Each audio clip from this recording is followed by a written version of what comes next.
Hello there, and this one is called Young Brain.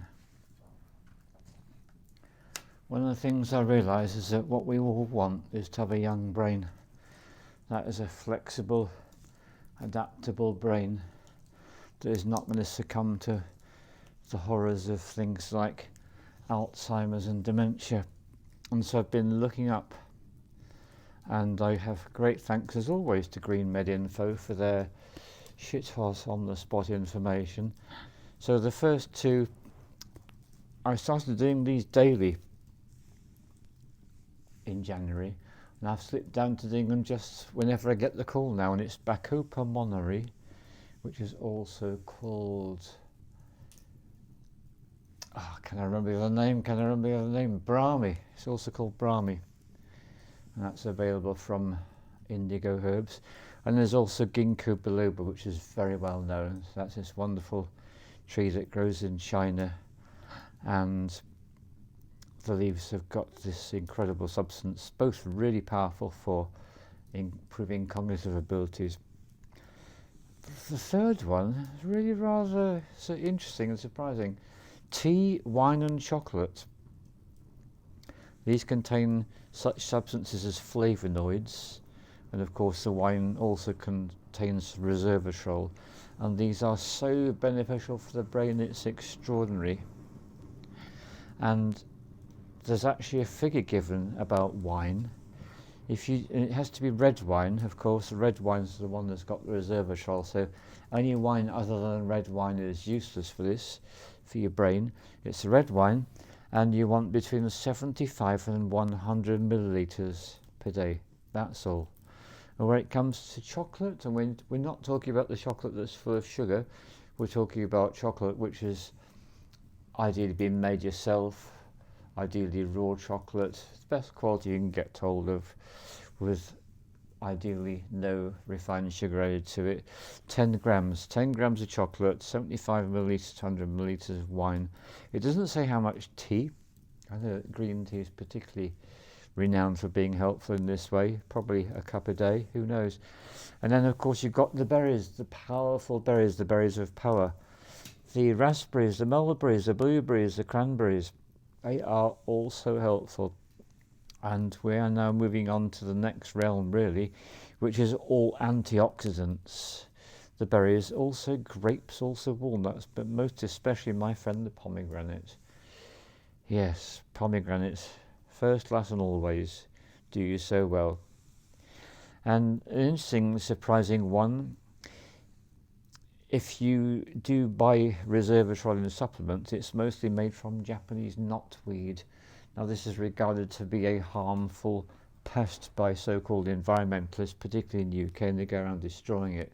But I've gone around harvesting the seeds from within the Japanese knotweed and just ate them and enjoyed doing so, having absolutely no idea why I was doing this, but it just happens to be another fantastic source of resveratrol, good for the brain. So all the antioxidants, and of course vitamin C really needs to be mentioned in that. And then the next one, intermittent fasting. The ideal dream ticket of this one is to have a period of 8 hours in the day when we eat and 16 hours a day when we fast. That's the dream ticket for intermittent fasting.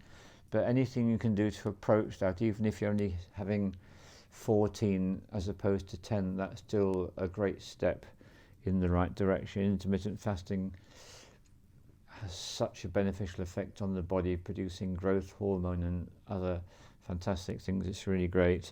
And then how could we possibly have a list like this without having sleep on there? And the old Green Med Info was being quite specific. They were saying optimally between 6 and 9 hours of sleep is ideal. And what that causes the body to do is to break down all the plaques that may have formed in the brain, and that's basically how Alzheimer's gets created. Plaques get formed in the brain. So a sleep between 6 and 9 hours is the right length of time to break them down. Now, I'm not surprised about this. Less than 6 hours of sleep, that's putting you into a worse situation with your brain. But what is really interesting to me, more than 9 hours sleep is also putting into a worse situation. So too much or too little sleep are both harmful for the brain. It's that golden mean that we're after there. And how could I possibly have a list without mentioning my absolute favourite, which is turmeric, and the active ingredient is of course curcumin, or curcumin, however you want to pronounce it. Well, turmeric is just so absolutely wonderful. It's so cool. There are so many things about turmeric that are brilliant, and indeed Green Med Info have written whole articles about it. So I do recommend you joining the Green Med Info email mailing list. It's such a great thing to get on, and you get all this information. And then having made their list, then they realise there's a few extras they could just throw in to make it really good. Ginger, of course, coconut oil, of course, and this is not of course for most people, but I'm on a one-man band about the saffron. I tend to call saffron nature's antidepressant, but saffron is so much more than that. Saffron is also really good for keeping you with a young brain, and just a small amount in your water when you cook your white basmati rice, which of course you stir fry in coconut oil first.